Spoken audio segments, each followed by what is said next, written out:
3 heures de rendu pour valider une idée brouillon, c'est 3 heures de perdu. Tes réglages de rendu ne sont pas neutres. Ils doivent correspondre à ce que tu fais de ton image. Et ça change tout entre un draft de publication, un visuel pour un dossier ou une image de publication.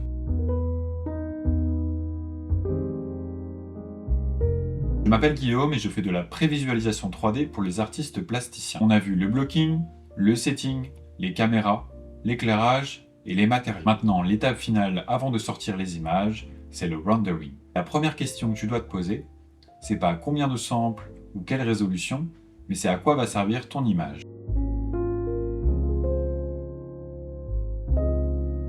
Dans Blender, on a deux moteurs de rendu principaux, Eevee et Cycle. Eevee, c'est un moteur de rendu temps réel. Il va calculer la lumière de façon approximative avec des méthodes de rasterisation. C'est un peu les mêmes techniques utilisées dans le jeu vidéo. Le résultat, c'est très rapide, quelques secondes par image. Mais certains effets physiques, comme la réfraction, les caustiques ou les ombres indirectes, ne sont pas pris en charge ou nécessitent des contournements. Cycles, c'est un moteur de rendu dit de path tracing. Il va simuler le comportement réel de la lumière.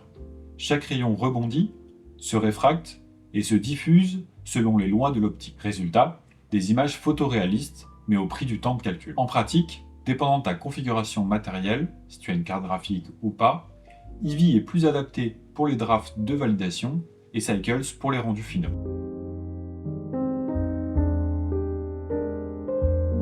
La résolution dépend de l'usage final. Pour un usage numérique simple, PDF, web, on part sur 1920 x 1080.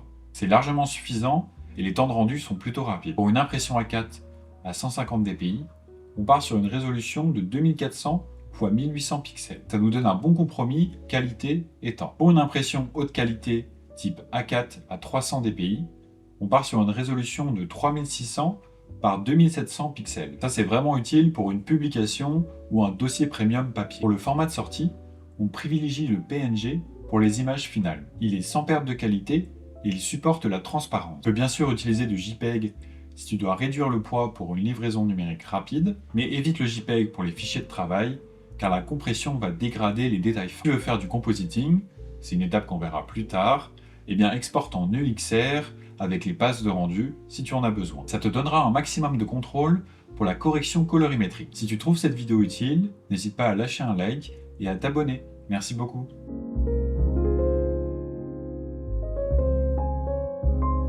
Les samples, c'est le nombre de rayons que le moteur de rendu va calculer par pixel. Plus il y en a, plus l'image est propre, mais plus le rendu prend du temps. Le denoising, ça change tout à l'équation.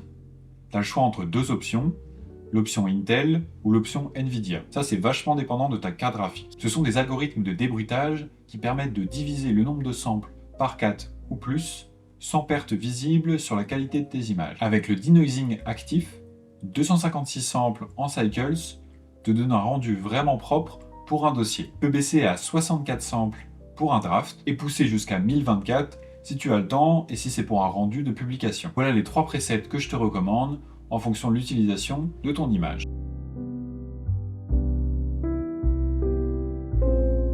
Le rendu, c'est l'export de ta décision. Les réglages ne sont pas une étape technique isolée, ils doivent correspondre à l'usage de ton image finale. Un draft pour valider, un dossier pour présenter et une publication pour communiquer. Un preset par usage, sauvegardé dans ton template. Si tu es artiste et que tu prépares un dossier, appel à projet, demande de financement, dossier de production, j'accompagne des artistes comme toi.